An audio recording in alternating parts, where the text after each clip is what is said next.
Hey guys, today I will tell you how to take USDT TRC20 from Trust Wallet. So first of all, open your Trust Wallet app, click the search bar, then type USDT and find USDT Tron TRC20.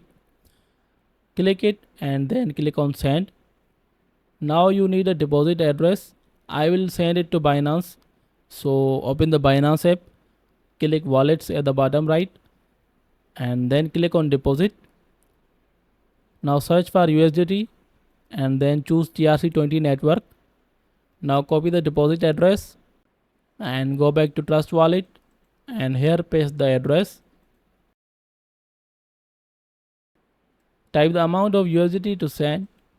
Now click next and then click on confirm. Now wait for a short time and your USDT will reach Binance.